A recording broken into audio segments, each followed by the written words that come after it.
인생의 후반전을 결정짓는 가장 중요한 것은 바로 지금 이 순간의 습관입니다. 많은 분들이 지금까지 좋지 않은 습관으로 살아왔다면 어떡하나 걱정하실 수 있습니다. 하지만 걱정하지 마세요. 지금부터라도 조금의 노력과 결심만 있다면 누구나 더 충실하고 행복한 인생을 살아갈 수 있습니다. 여러분은 혹시 이런 경험 없으신가요? 집에 돌아왔는데 어디에 뭐가 있는지 찾을 수가 없어서 한참을 뒤지다가 결국 포기하고 새로 사는 경우. 아니면 시간은 많은데 정작 하루가 끝나면 아무것도 한 게 없는 것 같은 허무함. 돈은 계속 나가는데 어디에 썼는지 모르겠는 불안감. 이 모든 것들이 바로 복잡한 삶에서 오는 스트레스입니다. 실제로 한 연구에 따르면 현대인들은 평균적으로 하루에 35번 이상 물건을 찾는데 시간을 허비한다고 합니다. 1년이면 거의 15일을 그냥 물건 찾는 데만 쓰는 것입니다.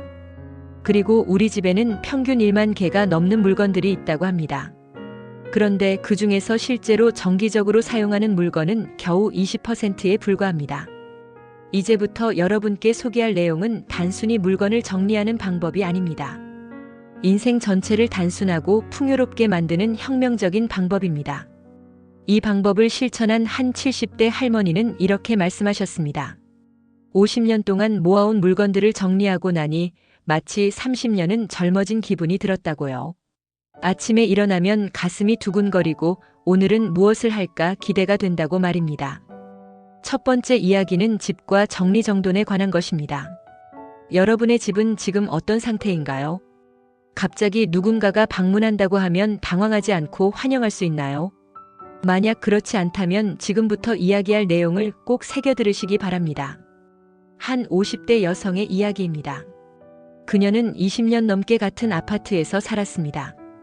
결혼 초기에 산 물건들, 아이들이 어렸을 때 쓰던 장난감들, 언젠가 입을 것 같아서 모아둔 옷들로 집은 가득 찼습니다. 옷장을 열면 옷들이 쏟아져 나올 것 같았고 주방 서랍은 어디에 뭐가 있는지조차 알 수 없었습니다. 어느 날 그녀는 심한 감기에 걸렸습니다. 열이 39도까지 올라가서 병원에 가려고 했지만 보험증을 찾을 수가 없었습니다. 1시간 넘게 집안을 뒤졌지만 결국 찾지 못했습니다. 그때 그녀는 깨달았습니다. 자신이 집을 소유하고 있는 게 아니라 집에 소유당하고 있다는 것을요. 그날부터 그녀는 변화를 시작했습니다. 가장 먼저 한 일은 침실부터 정리하는 것이었습니다. 옷장을 열고 1년 동안 입지 않은 옷은 모두 버리기로 했습니다. 처음에는 아까워서 망설였지만 생각을 바꿨습니다. 이 옷들이 내 인생에서 차지하는 공간과 에너지를 생각하면 오히려 손해라고요. 3개월 동안 조금씩 정리를 하고 나니 놀라운 일이 일어났습니다. 아침에 입을 옷을 고르는 시간이 30분에서 5분으로 줄었습니다. 청소하는 시간도 절반으로 줄었습니다. 무엇보다 마음이 가벼워졌습니다. 집에 들어서는 순간 답답함 대신 편안함이 느껴졌습니다. 그리고 정말 신기한 일이 일어났습니다. 집을 정리하니까 머릿속도 정리가 되는 느낌이었습니다. 그동안 미뤄왔던 일들을 하나씩 해치울 수 있었습니다. 10년 넘게 시작하지 못했던 취미 생활도 다시 시작했습니다. 집이 정리되니 친구들을 초대하는 것도 부담이 없어졌습니다. 과학적으로도 이는 증명된 사실입니다. 미국의 한 대학 연구팀이 발표한 논문에 따르면 어질러진 환경에 있는 사람들은 스트레스 호르몬인 코르티솔 수치가 평균 25%나 높았다고 합니다. 반대로 깔끔하게 정돈된 공간에 있는 사람들은 집중력이 40% 향상되고 업무 효율성도 크게 증가했습니다. 집을 정리한다는 것은 단순히 물건을 치우는 것이 아닙니다. 자신의 인생을 정리하는 것입니다. 물건 하나하나에는 우리의 기억과 감정이 담겨 있습니다. 그래서 버리기가 어려운 것이지요. 하지만 과거에 묶여 있으면 미래로 나아갈 수 없습니다. 한 80대 할아버지는 이렇게 말씀하셨습니다.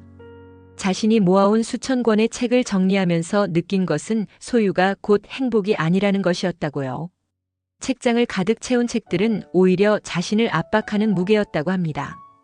정말 소중한 책 100권만 남기고 나머지는 도서관과 학교에 기증했습니다. 그러자 비로소 그 100권을 제대로 읽고 음미할 수 있게 되었다고 합니다. 정리정돈의 핵심은 완벽함이 아니라 적당함입니다. 모든 것을 버리고 미니멀리스트가 되라는 것이 아닙니다. 자신이 관리할 수 있는 범위 내에서 가장 소중한 것들과 함께 사는 것입니다.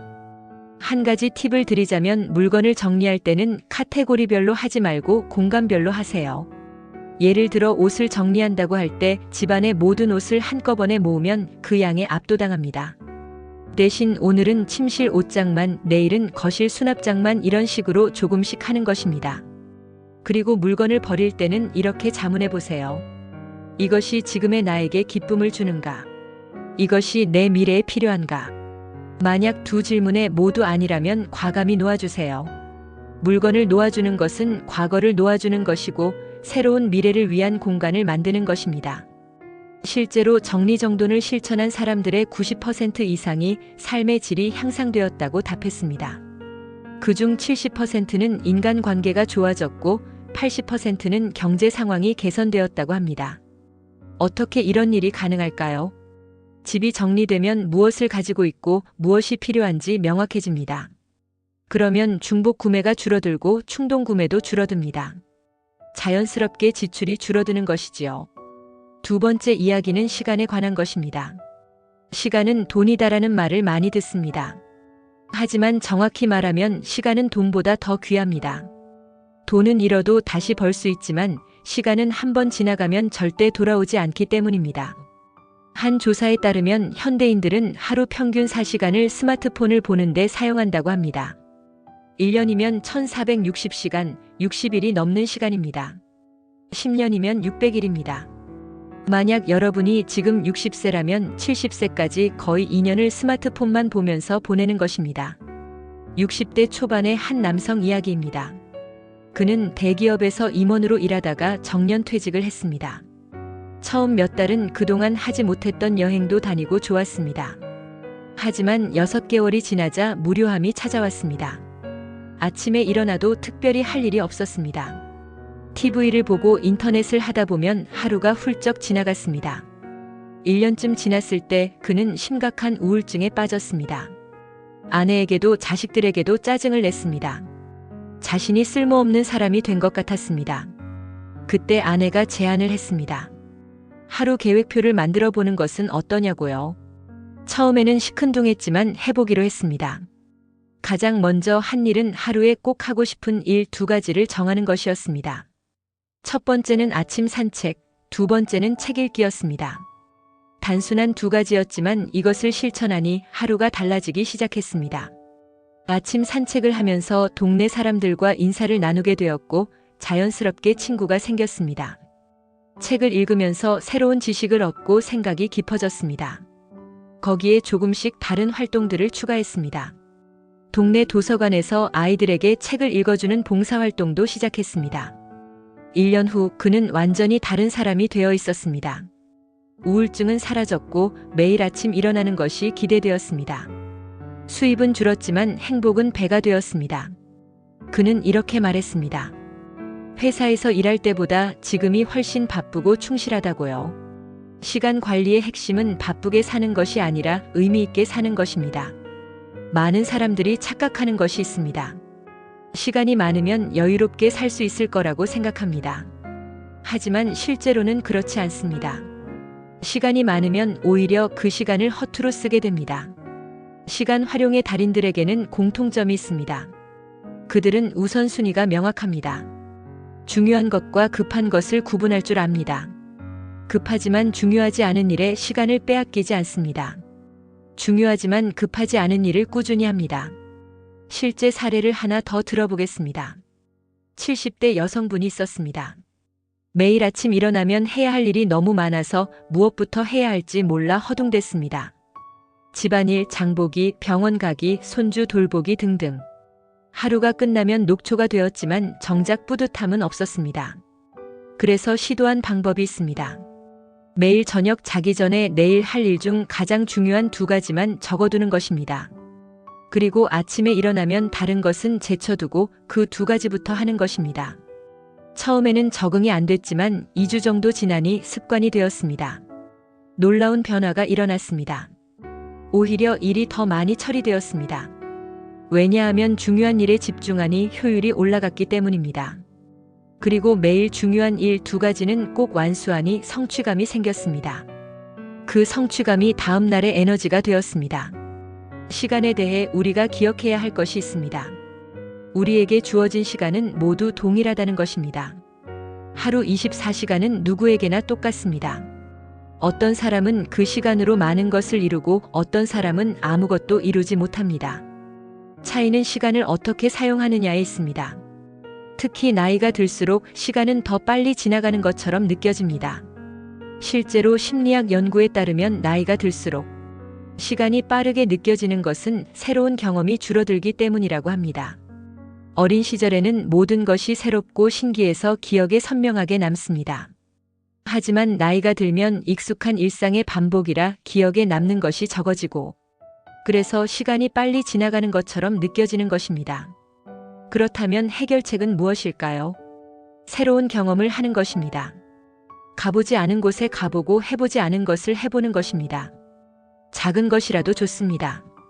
평소와 다른 길로 산책을 하거나 새로운 음식을 먹어보거나 새로운 취미를 시작하는 것입니다. 한 85세 할머니는 80세에 처음으로 그림을 배우기 시작했습니다. 주변 사람들은 걱정했습니다. 이 나이에 무슨 그림이냐고요. 하지만 할머니는 개의치 않았습니다. 5년이 지난 지금 할머니는 지역 전시회에도 출품하고 그림을 통해 많은 친구들을 사귀었습니다. 무엇보다 매일 그림을 그리는 시간이 가장 행복하다고 합니다. 시간을 의미 있게 보내는 또 다른 방법은 천천히 사는 것입니다. 모든 것을 빨리빨리 하려고 하면 정작 중요한 것을 놓치게 됩니다. 밥을 먹을 때도 천천히 음미하면서 먹고 걸을 때도 주변을 둘러보면서 걷고 사람을 만날 때도 진심으로 대화를 나누는 것입니다. 어느 연구에서 흥미로운 결과가 나왔습니다. 천천히 사는 사람들이 빨리 사는 사람들보다 수명이 평균 7년 더 길다는 것입니다. 스트레스가 적고 삶의 질이 높기 때문입니다. 빨리 산다고 많은 것을 누리는 것이 아닙니다. 오히려 천천히 살면서 하나하나를 음미할 때 진정한 풍요로움을 느낄 수 있습니다. 세 번째 이야기는 돈에 관한 것입니다. 많은 사람들이 노후를 걱정합니다. 특히 돈 문제를 가장 걱정합니다. 연금만으로는 생활이 어려울 것 같다는 불안감이 큽니다. 실제로 한 설문조사에서 60대 이상 응답자의 70% 이상이 노후 자금이 부족할 것 같다고 답했습니다. 하지만 정말 그럴까요? 한 70대 부부의 이야기입니다. 남편은 중소기업에서 평범하게 일하다 정년퇴직했고 아내는 평생 주부로 살았습니다. 특별한 재산이나 저축이 있는 것도 아니었습니다. 연금으로 받는 돈은 월 200만 원 정도였습니다. 처음에는 이 돈으로 어떻게 사나 싶었습니다. 하지만 생활 방식을 바꾸기로 했습니다. 가장 먼저 집을 정리했습니다. 수십 년 동안 모아둔 물건들을 정리하니 필요 없는 것들이 정말 많았습니다. 그리고 앞으로 들어올 물건들도 엄격하게 통제했습니다. 다음으로 지출을 점검했습니다. 매달 어디에 돈을 쓰는지 적어보니 불필요한 지출이 한두 가지가 아니었습니다. 거의 보지도 않는 케이블 TV 요금, 사용하지 않는 헬스장 회원권, 습관처럼 사던 커피와 간식대. 이런 것들을 줄이니 월 50만 원이 절약되었습니다. 그리고 생활 방식을 바꿨습니다. 외식을 줄이고 집에서 요리를 해 먹었습니다. 하지만 절약한다고 비참하게 산 것은 아닙니다. 오히려 직접 요리하면서 건강해졌고 부부가 함께 요리하는 시간이 즐거웠습니다. 가끔은 좋은 재료로 근사한 요리를 해 먹으면 식당 못지 않았습니다. 옷도 새로 사는 대신 가지고 있는 옷을 잘 관리해서 입었습니다. 고급 브랜드는 아니어도 깔끔하게 관리하면 충분히 멋있게 입을 수 있었습니다. 여행도 비싼 해외여행 대신 국내의 아름다운 곳들을 찾아다녔습니다. 1박 2일로 가까운 곳을 자주 가니 오히려 만족도가 높았습니다. 이렇게 5년을 살고 나니 놀라운 일이 일어났습니다. 지출은 줄었는데 저축은 늘어났습니다. 연금 200만 원으로 생활비 150만 원을 쓰고 나머지 50만 원을 저축했습니다. 5년이면 3천만 원입니다. 더 놀라운 것은 삶의 만족도가 훨씬 높아졌다는 것입니다. 그들은 이렇게 말했습니다. 돈이 많다고 행복한 것이 아니라는 것을 깨달았다고요. 적은 돈이라도 지혜롭게 쓰면 충분히 행복할 수 있다고요. 무엇보다 물질적인 것보다 관계와 경험이 훨씬 소중하다는 것을 알았다고 합니다. 실제로 행복 연구에서도 이는 증명되었습니다. 연수입이 일정 수준을 넘어가면 돈과 행복의 상관관계가 급격히 낮아진다고 합니다. 기본적인 생활이 가능한 수준이 되면 그 이상의 돈은 행복에 큰 영향을 미치지 않는다는 것입니다. 오히려 관계의 질, 건강, 의미 있는 활동이 행복에 훨씬 더 큰 영향을 미친다고 합니다. 돈을 잘 쓰는 법의 핵심은 절약이 아니라 가치에 맞게 쓰는 것입니다. 자신에게 진정으로 중요한 것에는 아낌없이 쓰고 중요하지 않은 것에는 한 푼도 쓰지 않는 것입니다. 많은 사람들이 반대로 합니다. 정작 중요한 것에는 돈을 아끼면서 불필요한 것에 돈을 펑펑 씁니다. 한 80세 할아버지는 이런 철학으로 삽니다. 건강에는 아낌없이 투자합니다. 좋은 음식을 먹고 필요한 운동기구를 사고 정기 검진을 받습니다. 배움에도 투자합니다. 관심 있는 강좌를 듣고 책을 삽니다. 사람들과의 관계에도 투자합니다. 친구들과 만날 때 기꺼이 한턱 냅니다. 반면 허세를 위한 지출은 일절하지 않습니다. 비싼 차를 사거나 명품 옷을 입거나 남에게 보여주기 위한 소비는 하지 않습니다. 그렇게 살다 보니 돈 걱정 없이 여유롭게 삽니다. 무엇보다 자신의 가치관에 맞게 사니 마음이 평온합니다. 돈에 대해 우리가 기억해야 할 것이 있습니다. 돈은 수단이지 목적이 아니라는 것입니다. 돈 자체가 우리를 행복하게 해주는 것이 아닙니다. 돈을 어떻게 사용하느냐가 우리를 행복하게 합니다. 100만 원을 가지고도 현명하게 쓰면 1000만 원의 가치를 만들 수 있습니다. 한 가지 실용적인 팁을 드리겠습니다. 물건을 살 때 이렇게 계산해 보세요. 이 물건의 가격을 시급으로 나누면 몇 시간을 일해야 하는가? 예를 들어 시급 1만 원을 받는 사람이 10만 원짜리 옷을 산다면 10시간을 일해야 합니다. 과연 이 옷이 10시간의 노동 가치가 있는가를 생각해 보는 것입니다. 이렇게 생각하면 불필요한 소비가 많이 줄어듭니다. 네 번째 이야기는 인간관계에 관한 것입니다. 나이가 들수록 인간관계는 복잡해질 필요가 없습니다. 오히려 단순해져야 합니다. 수많은 사람들과 피상적인 관계를 유지하는 것보다 소수의 사람들과 깊은 관계를 맺는 것이 훨씬 의미 있습니다. 한 65세 여성의 이야기입니다. 젊었을 때 그녀는 사교적인 사람이었습니다. 친구도 많고 모임도 많았습니다. 하지만 60세가 넘어가면서 피곤함을 느끼기 시작했습니다. 의무적인 모임이 많았고 진심으로 즐거운 만남은 생각보다 적었습니다. 어느 날 그녀는 결심했습니다. 인간관계를 정리하기로 한 것입니다. 1년에 한두 번 억지로 만나는 사람들과의 관계는 정리했습니다. 대신 정말 소중한 친구 5명과의 관계에 집중했습니다. 그 친구들과는 한 달에 한 번씩 만나서 진솔한 대화를 나눴습니다. 변화는 놀라웠습니다. 스트레스가 확 줄었습니다. 억지 웃음을 지을 필요가 없었고 진짜 자신의 모습을 보일 수 있었습니다. 그 5명의 친구들과의 관계는 더욱 깊어졌습니다. 서로의 고민을 나누고 위로하고 격려했습니다.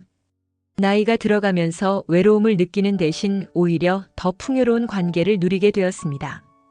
인간관계에서 가장 중요한 것은 양이 아니라 질입니다. 1000명의 지인보다 1명의 진정한 친구가 더 소중합니다. 특히 나이가 들수록 새로운 관계를 만들기보다 기존의 관계를 깊게 만드는 것이 중요합니다. 한 연구에 따르면 80세 이상의 노인들에게 인생에서 가장 중요한 것이 무엇이었느냐고 물었을 때 90% 이상이 인간관계라고 답했습니다. 돈도 명예도 성취도 아닌 사람과의 관계가 가장 소중했다는 것입니다. 그리고 그들은 한결같이 후회하는 것이 있었습니다. 젊었을 때 일에만 몰두하느라 가족과 친구들에게 소홀했던 것을요. 그렇다면 좋은 인간관계를 유지하는 비결은 무엇일까요? 첫째는 솔직함입니다. 가면을 쓰고 관계를 유지하면 오래 갈 수 없습니다. 진짜 나의 모습을 보여줄 때 진정한 관계가 시작됩니다. 둘째는 경청입니다. 자신의 이야기만 하는 사람과는 누구도 오래 있고 싶어 하지 않습니다. 상대방의 이야기에 진심으로 귀 기울이고 공감해 줄 때 깊은 유대감이 생깁니다. 셋째는 베풀입니다. 받기만 하려는 관계는 오래 가지 못합니다. 먼저 베풀고 먼저 도와주고 먼저 이해하려고 할 때 아름다운 관계가 만들어집니다. 한 75세 할머니는 매주 동네 경로당에 가서 더 나이 드신 어르신들의 이야기를 들어드립니다. 자신도 노인이지만 더 어려운 분들을 돕는 것이 큰 보람이라고 합니다. 그분들의 이야기를 들어드리는 것만으로도 큰 위로가 된다고 합니다. 그리고 그 과정에서 자신도 많은 것을 배운다고 합니다. 인간관계에서 또 하나 중요한 것은 적절한 거리입니다. 아무리 가까운 사이라도 서로의 영역을 존중해야 합니다. 지나치게 간섭하거나 의존하면 관계가 무너집니다. 가족관계도 마찬가지입니다. 나이가 들었다고 자식들에게 지나치게 의존하거나 간섭하면 관계가 나빠집니다. 한 노부부가 있었습니다. 자식들이 결혼해서 독립하자 처음에는 허전했습니다. 하지만 곧 생각을 바꿨습니다. 이제는 우리 부부만의 시간이라고요. 자식들에게 지나치게 연락하지 않았습니다. 자식들의 삶을 존중했습니다. 대신 필요할 때는 기꺼이 도왔습니다. 그러자 신기하게도 자식들이 더 자주 찾아왔습니다. 부담 없이 편하게 만날 수 있었기 때문입니다. 명절이나 기념일이 아니어도 그냥 보고 싶어서 들르곤 했습니다. 부모와 자식 간에도 적절한 거리가 오히려 더 좋은 관계를 만든다는 것을 깨달았습니다. 인간관계를 단순하게 한다는 것은 사람을 잘라내는 것이 아닙니다. 진정으로 소중한 관계에 더 많은 시간과 에너지를 쏟는 것입니다. 피상적인 수많은 관계보다 깊이 있는 몇 개의 관계가 훨씬 더 우리를 풍요롭게 만듭니다. 5번째 이야기는 자신과의 관계입니다. 많은 사람들이 타인과의 관계에는 신경을 쓰지만 정작 자신과의 관계는 소홀히 합니다.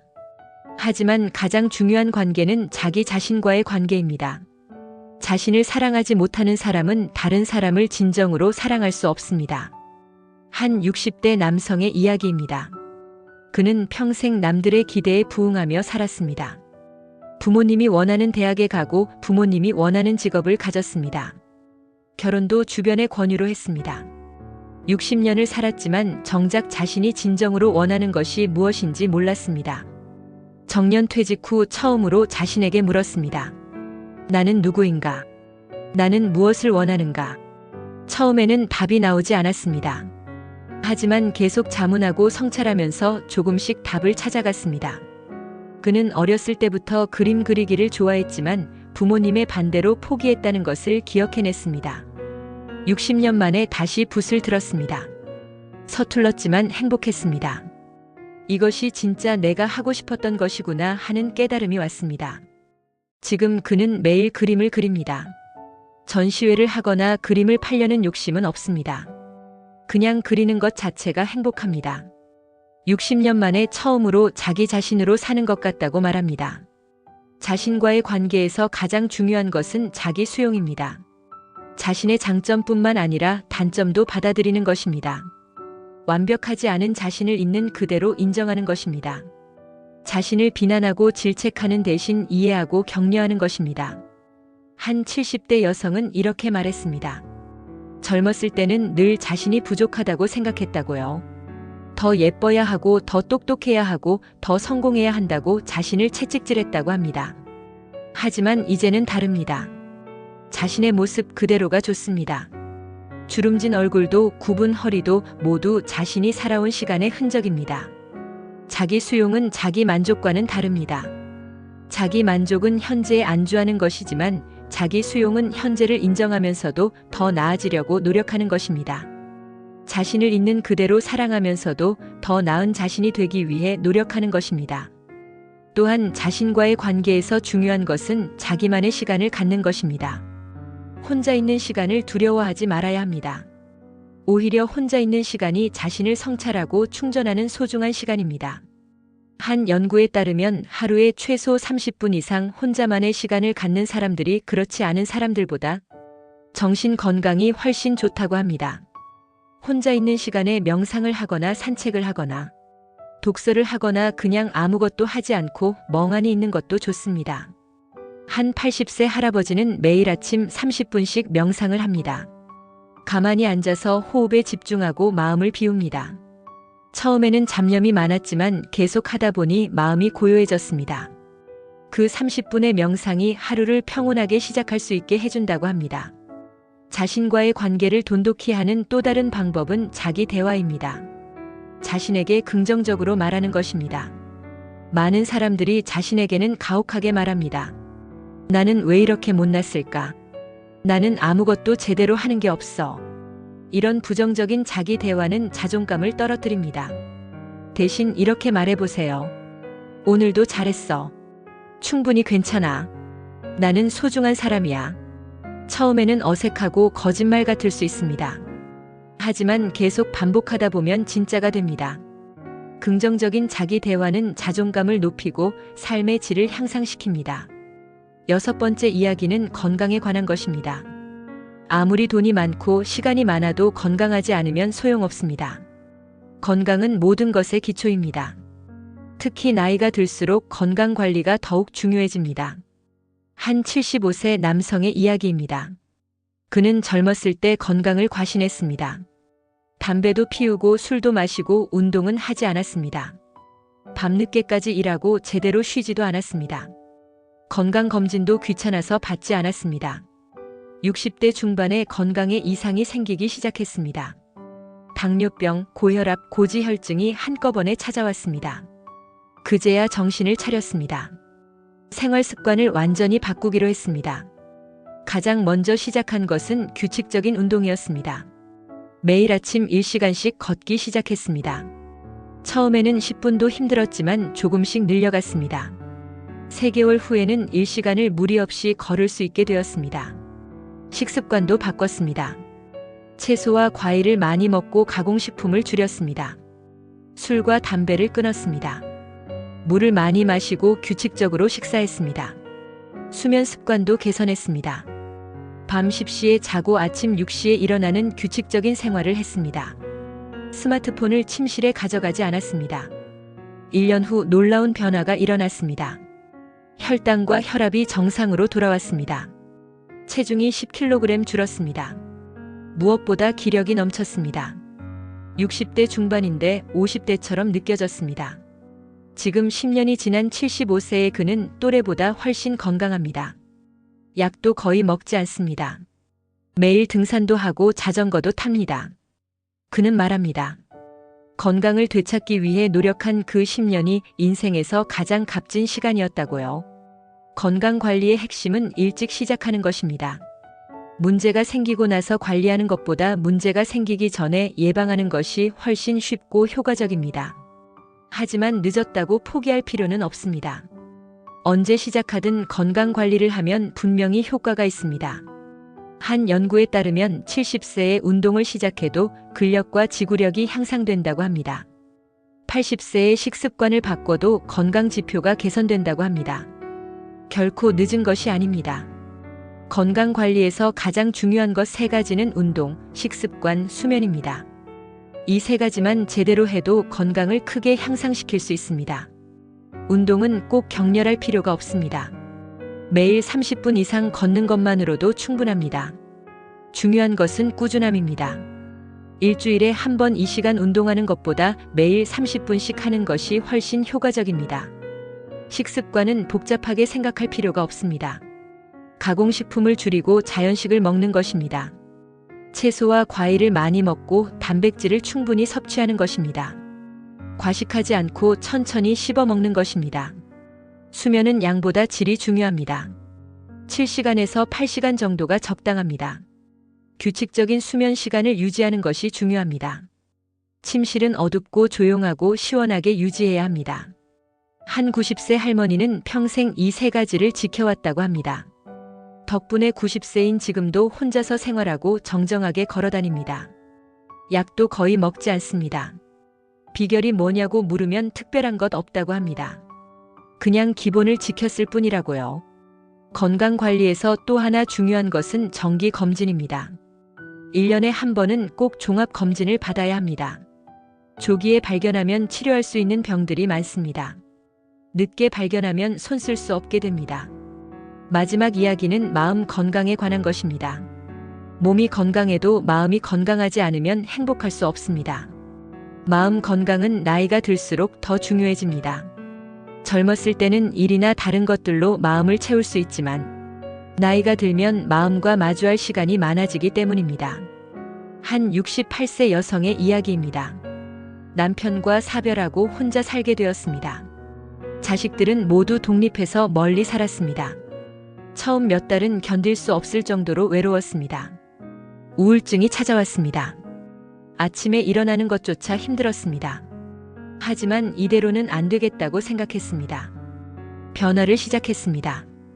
가장 먼저 한 것은 감사 일기를 쓰는 것이었습니다. 매일 밤 자기 전에 오늘 감사한 일 3가지를 적었습니다. 처음에는 감사할 일이 없는 것 같았습니다. 하지만 찾아보니 있었습니다. 맛있는 식사를 했다는 것, 날씨가 좋았다는 것, 이웃과 인사를 나눴다는 것. 사소한 것들이었지만 감사할 일이었습니다. 한 달 정도 지나자 변화가 느껴졌습니다. 하루를 되돌아보면서 감사할 일을 찾다 보니 긍정적인 것에 집중하게 되었습니다. 부정적인 생각이 줄어들었습니다. 우울한 기분이 조금씩 나아졌습니다. 거기에 더해 봉사활동을 시작했습니다. 동네 경로당에서 어르신들 식사를 돕는 봉사였습니다. 일주일에 2번 2시간씩이었습니다. 처음에는 의무감으로 시작했지만 점점 즐거워졌습니다. 자신보다 더 어려운 사람들을 돕는다는 것이 보람되었습니다. 그리고 봉사활동을 하면서 새로운 친구들도 사귀었습니다. 비슷한 처지의 사람들과 서로 위로하고 격려했습니다. 1년 후 그녀는 완전히 달라져 있었습니다. 우울증은 사라졌고 매일이 즐거웠습니다. 혼자 사는 것이 외롭지 않았습니다. 오히려 자유롭고 평화로웠습니다. 자신의 삶에 만족했습니다. 마음 건강을 지키는 가장 좋은 방법은 감사하는 것입니다. 감사는 마음의 비타민입니다. 감사하는 사람은 불행할 수 없습니다. 같은 상황이라도 감사하는 마음으로 보면 축복이 되고 불평하는 마음으로 보면 저주가 됩니다. 한 연구에서 감사 일기를 쓴 사람들과 쓰지 않은 사람들을 비교했습니다. 감사 일기를 쓴 사람들이 훨씬 더 행복했고 스트레스가 적었고 수면의 질도 좋았습니다. 심지어 신체 건강도 더 좋았습니다. 마음 건강을 지키는 또 다른 방법은 다른 사람을 돕는 것입니다. 역설적이게도 자신의 행복을 위해서는 다른 사람을 행복하게 해주는 것이 가장 좋은 방법입니다. 누군가를 돕고 기쁨을 줄 때 우리 마음도 기쁨으로 채워집니다. 봉사활동이 아니어도 좋습니다. 이웃에게 따뜻한 말 한마디를 건네는 것, 가족에게 감사의 마음을 표현하는 것, 어려운 사람에게 작은 도움을 주는 것. 이런 사소한 행동들이 마음을 건강하게 만듭니다. 마음 건강에서 또 중요한 것은 용서입니다. 과거의 상처와 원망을 붙잡고 있으면 현재가 불행해집니다. 용서는 상대방을 위한 것이 아니라 자신을 위한 것입니다. 용서할 때 비로소 과거로부터 자유로워집니다. 한 70대 남성은 평생 형제와 사이가 나빴습니다. 재산 문제로 다투고 나서 30년 동안 말을 하지 않았습니다. 그 원망이 마음속에 응어리져 있었습니다. 그런데 형이 큰 병에 걸렸다는 소식을 들었습니다. 병원으로 달려갔습니다. 30년 만에 만난 형은 많이 늙어 있었습니다. 그 순간 모든 원망이 사라졌습니다. 형의 손을 잡고 눈물을 흘렸습니다. 서로 용서를 구하고 화해했습니다. 그는 말합니다. 그날 진짜로 자유로워졌다고요. 30년 동안 짊어지고 있던 짐을 내려놓은 것 같았다고요. 왜 진작 용서하지 못했을까 후회가 되었다고 합니다. 마음 건강을 지키는 마지막 방법은 현재에 집중하는 것입니다. 과거를 후회하거나 미래를 걱정하느라 현재를 놓치지 말아야 합니다. 지금 이 순간에 충실할 때 마음이 평화로워집니다. 한 85세 할머니는 매일 아침 이렇게 기도한다고 합니다. 오늘 하루를 선물로 받았으니 감사하게 잘 사용하겠습니다. 그리고 하루를 시작합니다. 과거의 후회나 미래의 걱정 대신 오늘 할 수 있는 일에 집중합니다. 그녀는 말합니다. 나이가 들수록 하루하루가 정말 소중하다고요. 언제까지 살지 모르지만 오늘이 마지막 날이라고 생각하고 산다고요.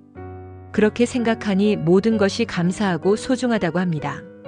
인생의 후반전을 어떻게 보내느냐는 전적으로 우리의 선택입니다. 단순하고 풍요롭게 살 것인가, 복잡하고 불행하게 살 것인가, 많은 것을 소유하며 살 것인가, 정말 중요한 것만 가지고 살 것인가. 선택은 여러분의 몫입니다. 하지만 한 가지는 분명합니다. 단순한 삶이 더 행복하다는 것입니다. 불필요한 것들을 내려놓을 때 진정으로 소중한 것들이 보입니다. 복잡함 속에서는 행복을 찾기 어렵지만 단순함 속에서는 행복이 저절로 찾아옵니다. 지금 당장 시작하세요.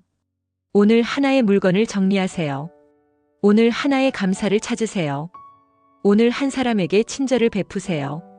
작은 것부터 시작하면 됩니다. 그 작은 변화들이 모여서 큰 변화를 만듭니다. 한 95세 할아버지가 젊은 사람들에게 해주는 조언이 있습니다. 인생은 짧으니 헛되이 보내지 말라고요. 정말 중요한 것에 집중하라고요. 많이 가지려고 하지 말고 깊이 누리라고요. 복잡하게 살지 말고 단순하게 살라고요. 그분의 말씀이 오랫동안 기억에 남습니다. 95년을 살아온 분의 지혜가 담긴 말씀입니다. 우리도 그렇게 살 수 있습니다. 단순하지만 풍요롭게, 적게 가졌지만 행복하게, 혼자여도 외롭지 않게, 나이 들어도 활기차게. 여러분의 인생 후반전이 가장 아름다운 시간이 되기를 진심으로 바랍니다. 지금까지 살아온 모든 경험과 지혜를 바탕으로 진정으로 원하는 삶을 사시기를 바랍니다. 단순하고 풍요로운 삶으로 매일매일이 행복하시기를 바랍니다. 오늘 이야기가 여러분의 삶에 작은 변화라도 가져다 주었으면 좋겠습니다. 지금 당장 실천할 수 있는 것 하나만 선택해서 시작해 보세요. 그것이 여러분 인생의 새로운 시작이 될 것입니다. 이 영상이 도움이 되셨다면 구독과 좋아요 부탁드립니다. 알림 설정까지 해두시면 앞으로 더 좋은 내용으로 찾아뵙겠습니다. 여러분의 소중한 댓글도 기다리고 있습니다. 어떤 부분이 가장 와닿았는지, 어떤 변화를 시작하실 건지 공유해 주세요. 여러분의 이야기를 듣고 싶습니다. 오늘도 좋은 하루 보내세요. 감사합니다.